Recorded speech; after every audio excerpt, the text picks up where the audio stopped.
Hello and welcome into Talking Bengals. We are the world's realest podcast.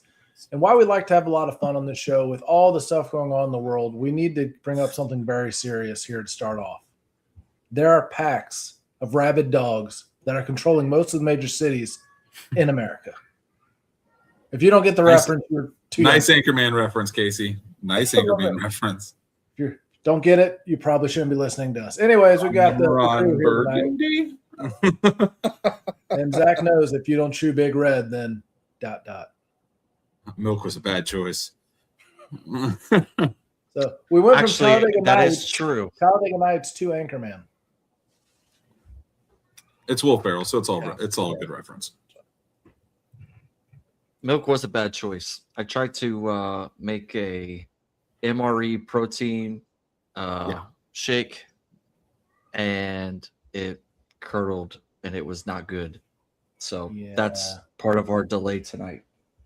So yeah. On top of your internet delay. Yeah, don't do that. Oh yeah, 100%. Brought to you by Walmart. You can make lots of fun concoctions out of meals ready to eat. Some of them don't work out. We've had some epic failures. I was gonna say it wasn't an actual like MRE. It's just called MRE is the brand that you get from the little shop at gas station. Yeah. It doesn't do well when it's sat out all day. Yeah, it's also a bad call. And Zach is dating. Don't buy your protein from a gas station. Don't buy your protein from a gas station. Said you're dating yourself by using the term shopette. That's people, our age. Because last I heard, people like go to the, what is it now called? What do the kids call it? No, they call it something else. Because the exchange is what they call the PX because they have no class. But they call the shopette something else, and I can't remember what. Express. Yeah, someone called it the Express, and I was like, the what? Like, yeah, I'm going to the Express. I'm like, it's called a shopette, you swine. Anyways, for those who have no idea what we're talking about, it's just military stuff for on-post shopping facilities because the Army cannot say gas station or shopping mall. They have to come up with their own. Wait till you find out what the toilet room is called. We already lost. Yeah, Nick lost his interest at this point. So I guess we should get into the actual news of the evening. So schedule drop. So Nick, do you want to take us through the first few games and we can all give our thoughts on it? Yeah, I'm not even going to touch preseason because nobody cares about preseason. Who cares? Opening up the season at home against the Buccaneers. It's going to be a good game. I mean, I think with good old what Baker Mayfield, at the helm of, with the Buccaneers, I think they're going to have a good team. But I think the Bengals are just going to be better. Starting it off, playing at September 13th, I think we start off 1-0. Then we go down to the Texans. For some reason, we always have played bad against the Texans. Yeah. I just don't know why. I'm going to be optimistic and say we're 2-0 to start off the season. Then we play Pittsburgh in Pittsburgh on my birthday. Should we go up to Pittsburgh for my birthday, Casey? Sure, if you're paying. No. I'm all for it. I'm not paying. I'm not paying. I thought Casey's money bag's over here. But no, I refuse to step foot in that trash city. It is a trash city. I agree. This is my segment. Thank you very much. Okay. Yeah, I agree. Pittsburgh's a trash city. I can't find any reason that I'd want to go there anyway. I think we start out the first 3 games 3-0. We play in Pittsburgh really well. We haven't beat the Texans, so we're due. And I think we start off on a home opener with a win. I think we start off strong this year, 3-0. What do you guys think? Yeah, I like it. Maybe bring back Brandon Allen because he's the last Bengals quarterback to beat the Texans in Houston. So, maybe bring him back. I'm just kidding. I don't really think it's that big of a deal. That's a really bad Texans team that year. So it is what it is, but I think I'm optimistic that they could go 3-0. I think it's a possibility. But Burns, you got any other thoughts? You're going to contradict us?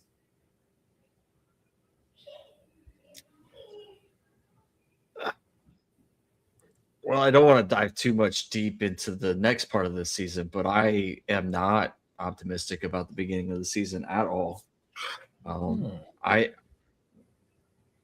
really have a strong feeling that this is maybe going to be a 2-3 or a 3-2 start to the first 5 games. Dang. And I'll leave it at that.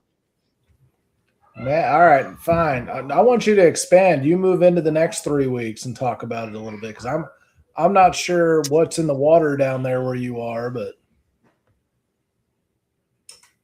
seems a little pessimistic. Yeah, I think you're wearing off on me a little bit. Obviously, the next 3 games are the Jaguars, the Dolphins, and the Ravens. We got the Jaguars at home again, which I feel like is going to be a big game for Joe, since last year was the one where that's where he got hurt. Don't want to bring up old business, but I feel like he's want to totally redeem himself there. The Dolphins in Miami seems to always be an instant classic. No Tua this time, so you don't have to worry about that. New coach Mike McDaniel obviously got canned and is now in LA. And then obviously Baltimore, which thankfully is not a primetime game, Thursday night. There. So yeah. So between 1, 2, 3, 4, 5, and then 6 games, I'm gonna say we're 3-3. Yeah. I mean, law of averages, I would say I'm gonna probably lose 1 to 2 is what I'm thinking here. I mean, 1 is if you're thinking really optimistically. You're going to catch Pittsburgh with a new coach. You're going to catch Miami with a new coach. Houston has a great defense. That's their best thing. They have a great defense. I think that's going to be a tough game. It could be a loss. It could happen. So that could be your first loss. If you go into Pittsburgh and you lose to either Old Man Rodgers or whatever bum they pull off the streets, that's not going to bode well for the season. I don't see us losing to Jacksonville. Trevor Lawrence does not play well against Joe Burrow. He literally gave us the game last year. I mean, the Jaguars could have beat the Bengals by a lot, but he handed the game over. So Miami, I don't see Miami being worth much this year. And then Baltimore, I think, is going to be overrated, like always. So I think 4-2 through 6. I'm going to say 5-1. I think the only game on there that kind of gives me any kind of heebie-jeebies is going to be Baltimore. Just because for some reason we cannot just get out and stay ahead of Baltimore. For some reason, we always have to let them back in the game. And Nick is really showing his age. I mean, I'm talking historically speaking. I'm not Nick over there. I mean, this is ridiculous.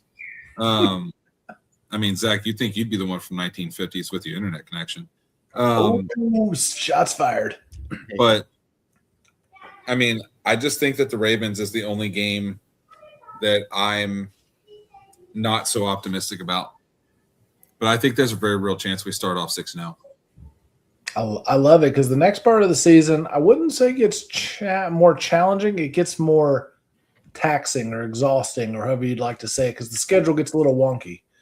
So you get Tennessee at 1 at home. I think that should be a pretty, check the block. Could be a trap game too if they are 6-0, where they just, get shocked.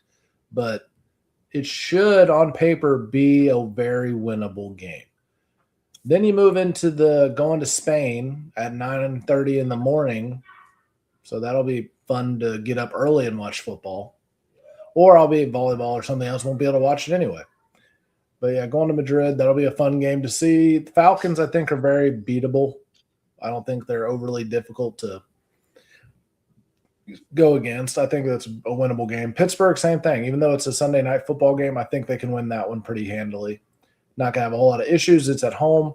Primetime games at home. The Bengals have done well in the Zach Taylor era. So I'd like to see that continue.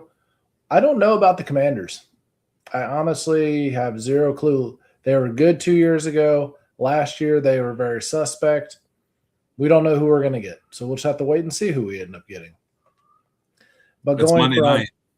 It is, yeah. But going from international game to Sunday night to Monday night, that's kind of a weird 3-week period there. Maybe it all works out. Maybe, it's actually going to play into their favor. But after that, I'm going to just turn it back over to Zach after he gives his thoughts on those 4 games.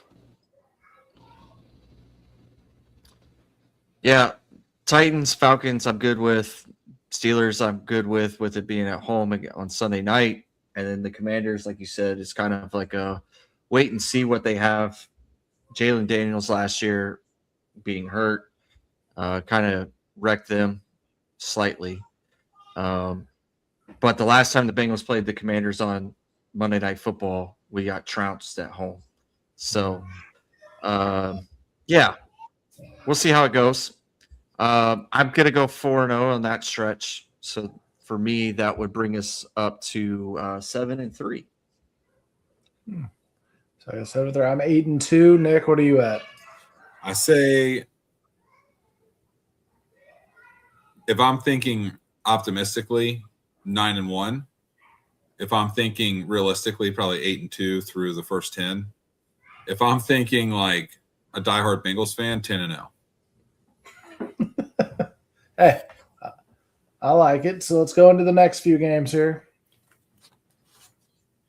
Going into the next 3 games, we got the Saints, Browns, and Chiefs.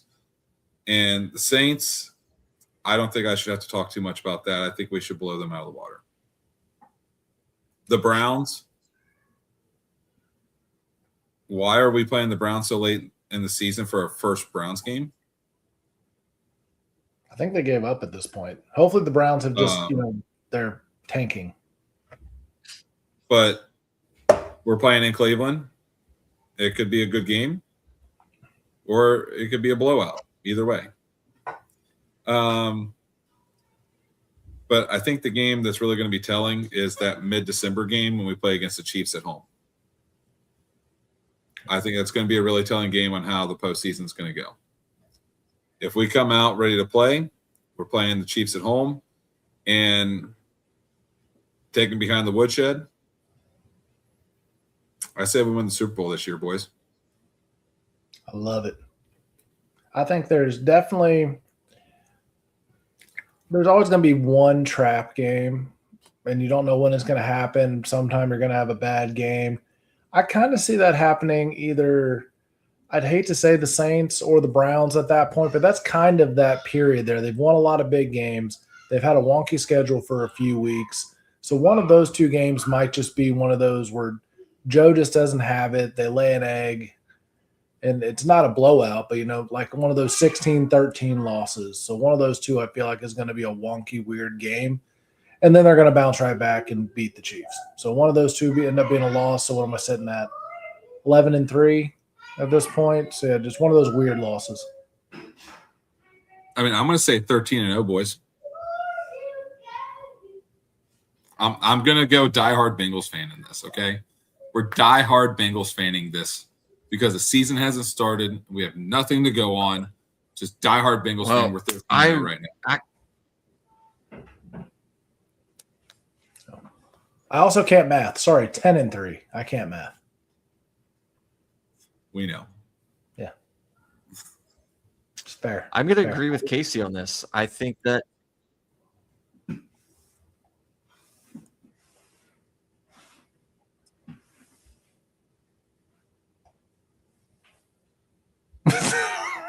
I'm sorry. Zach's like mostly frozen at this point. am I good now? No.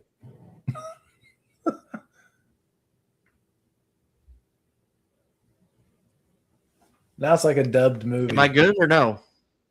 Can I go? Just talk. Can I speak? Just talk. You can go. Go ahead, just talk, and you'll. Yes, get a no, little maybe. wonky. No. Just go.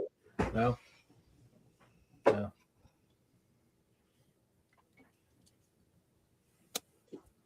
All right. Saints, Browns, Chiefs. I think out of these three, I think it's going to be the Browns. I agree with Casey that it's either going to be the trap game is going to be the Saints or the Browns. I think you can win against the Chiefs, although it's going to be a weird one. But if you lose one of those three, I'm at something in 4 because I don't know how to math right now. Math. You'd be 9-4 right now. All right. So since Zach is really laggy and struggle busing at the moment, I think I'll go ahead and just take these last couple games and talk through them first. Okay, there you go. Hey, so I'm going to take the last 4. Maybe not. All right, I'm taking the last 4. Zach, just when your ears catch up to what I'm saying, all right. Anyway, so Carolina, I'm not sure they still have a football team, so I think we're going to beat them. Colts, I think they were fluky last year. I don't think that was a legit team, so I think we can beat them. Baltimore on Thursday Night Football, I hate to sound overly optimistic, but I think we could sweep Baltimore this year. Or if we do end up losing one of the 2 games to them, it's going to be a very close game. So I think we have a good chance. And then I don't even think Cleveland's going to have half their team there for the last game because they're just going to be totally tanking and, everybody's on the injured list for whatever. So, Nick, what do you think about the last 4? So I guess that means we're going to win the last 4. That's going to be 14-3 for me. 17-0, boys. 17-0. 17-0. I am going full bore. I'm a hooday to the bone, dude. Have nothing to go on. Have no evidence to back it up. 17-0. And then Zach, we will wait for your response patiently.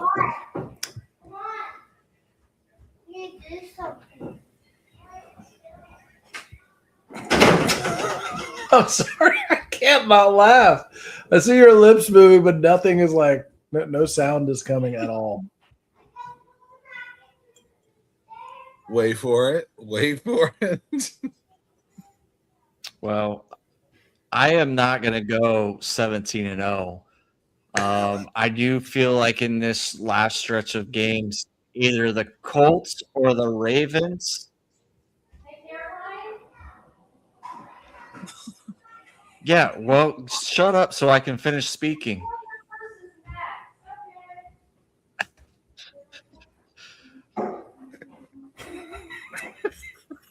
Now, how about now?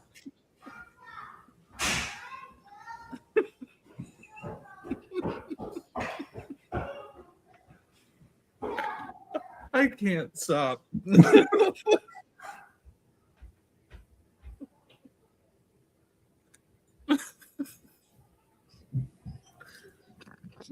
I don't know if he's caught up yet or I don't know. You guys got to help me out here. We're gonna set up a GoFundMe. I'm up creek without a paddle. Yeah. So check out our GoFundMe page for Zach and his new computer because a senior non-commissioned officer can't buy a new computer, which is ridiculous. I don't even know what you heard. We heard everything on a 40-second delay. wait for his response. Wait for his response. Yeah.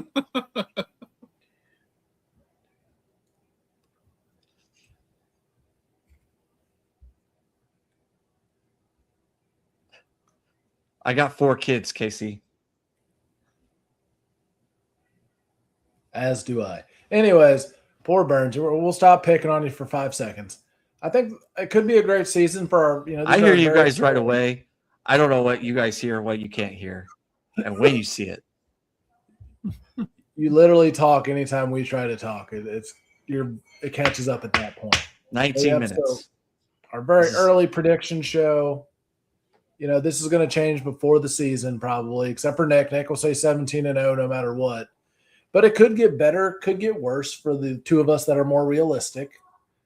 But it all depends on what we see from the team. I mean, right now, I like the way this season's shaping up. I feel like the schedule plays in our favor. I did see a few different groups of people saying that this schedule was going to be rough on the Bengals, and I was like, really? Compared to some of the more recent seasons, I don't think so.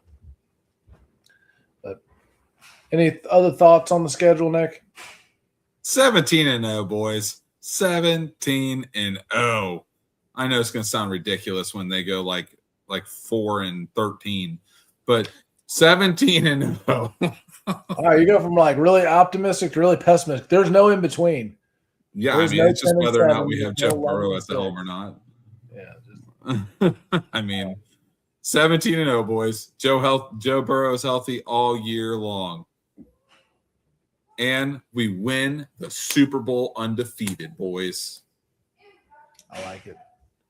Smart. 12-5. I like the way he did that there. Now we can see it. It worked out well. Any off-season topics that, Nick, you'd like to talk about, and Zach, you can type about?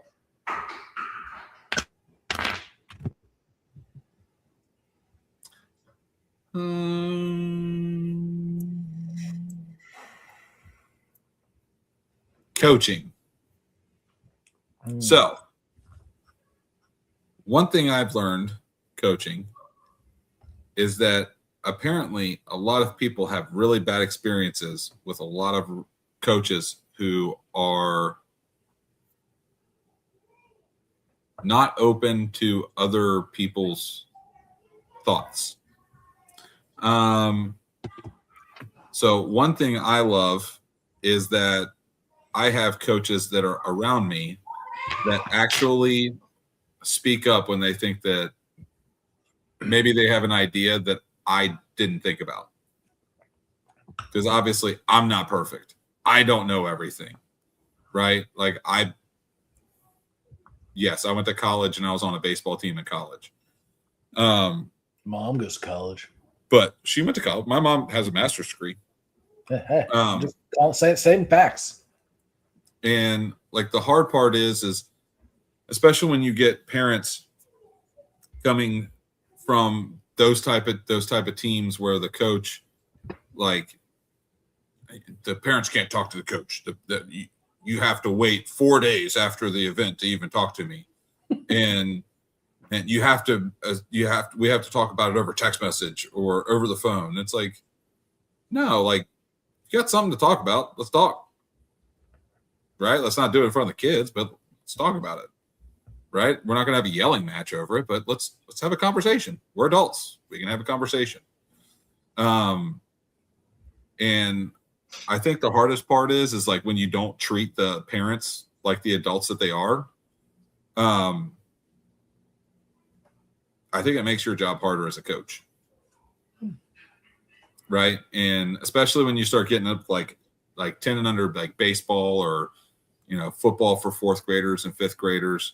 That's when they're starting to become like responsible-ish and starting to teach them that, hey, you're the one who's responsible for putting your uniform together. You're the one responsible for making sure you have your hat for baseball, your bat, your glove, your batting gloves, your water before the game. You're responsible for making sure that your cleats are on and your shoes are tied and that you hustle on and off the field.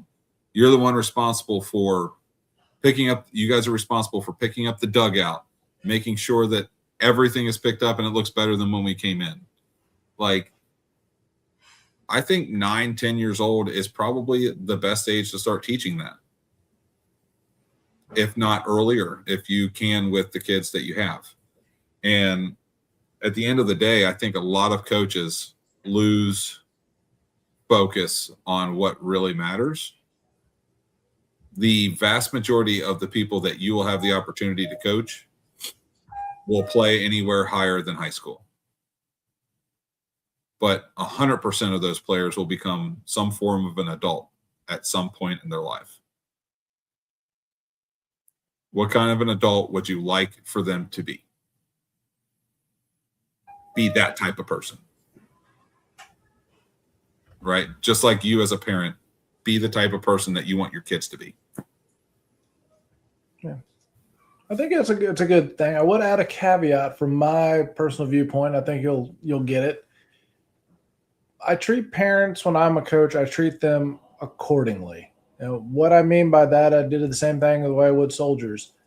The age you're acting at the time you're trying to confront me is how you will be dealt with. If you're yelling at me like a toddler would, I'm going to nicely ask you to let's continue this conversation at a later time.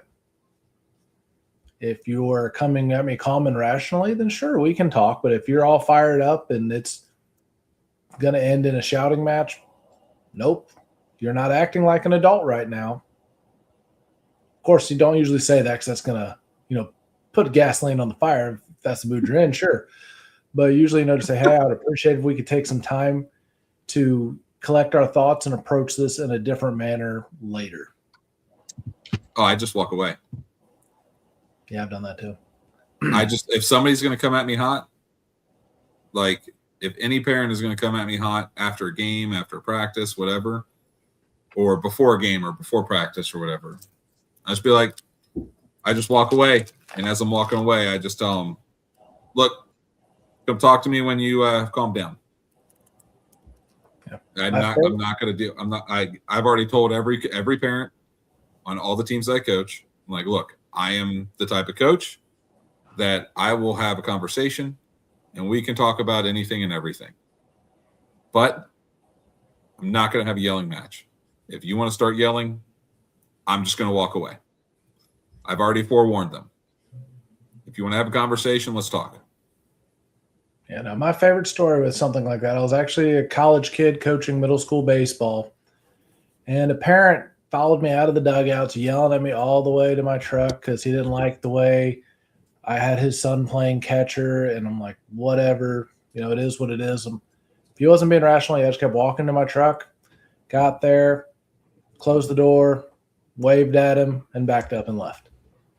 It's like, dude, he was like probably a 45-year-old man yelling at a 21-year-old. Like that's not a good look. Let's not do that, people.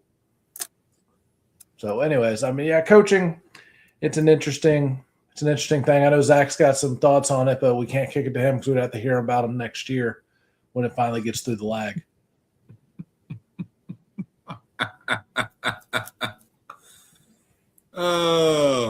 I have a funny story. We had a coach on the other team.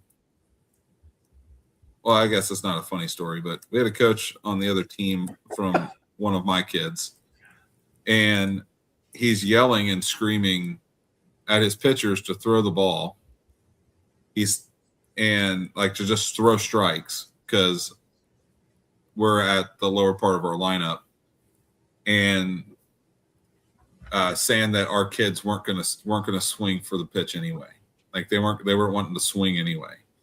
And then the same coach is out on third base, yelling and screaming at all of his base runners to steal and just saying like all day, as loud as he possibly can say. I'm like, bro, we're playing 10U baseball. Like, chill out.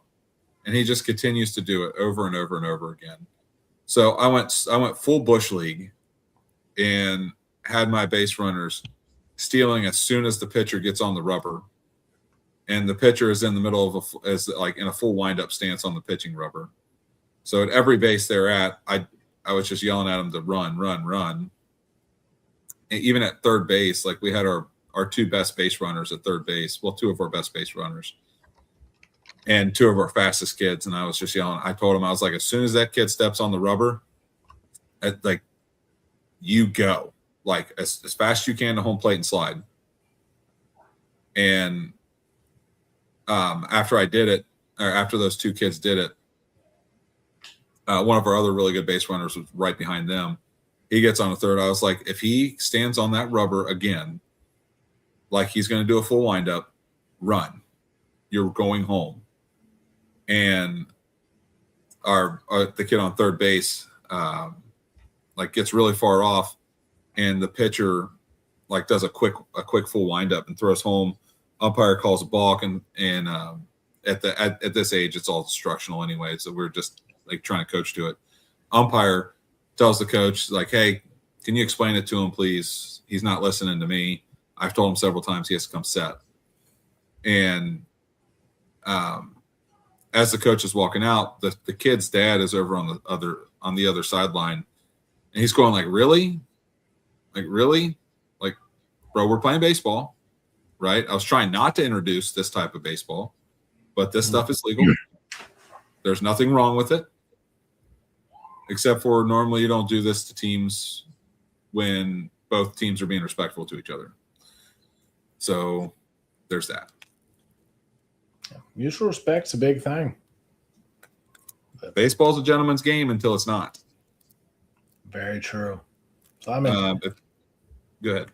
I don't have a whole lot of off-season topics. I think we're coming close to closing thoughts here. I think Zach's about got his closing thoughts typed up so we can hold them up to the screen.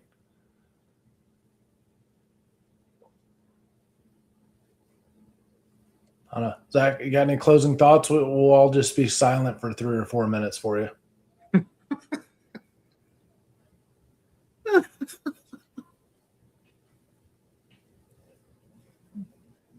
Do do do do do do do do do do do do do do do do. And tonight's category on Final Jeopardy. Does Zach have close? Nope. Zach's offended. He's left. And he's left. Nick, your closing thought. As always, like, follow, subscribe, share, interact with our content, please. We love having fun. Obviously, we don't take this too seriously. Please, if you're in the Northern Kentucky area, check out check out what's Josh's place now. Revived Automotive off the Richwood exit. Yeah, Revived Automotive. It's over off the Richwood exit off Dixie Highway. If you take Richwood exit, go north on Dixie, and you'll see it right there on your left. Really convenient location. Josh is a really good guy. Could not think of anybody else that I could recommend for Good day, boys. anything else there. And Great plug for Josh, but Zach out of nowhere with the just of course, like, follow, subscribe, share, comment, interact with our content. Obviously, I'm being extremely crazy about saying 17-0. Realistically, we're probably looking at like a 13-4, 11-6. Looking at getting in the playoffs.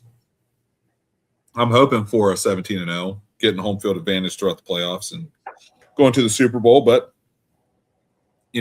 that's just hope. We can only hope. But who day?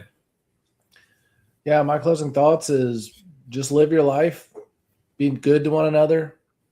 Life's a garden, dig it. Who day?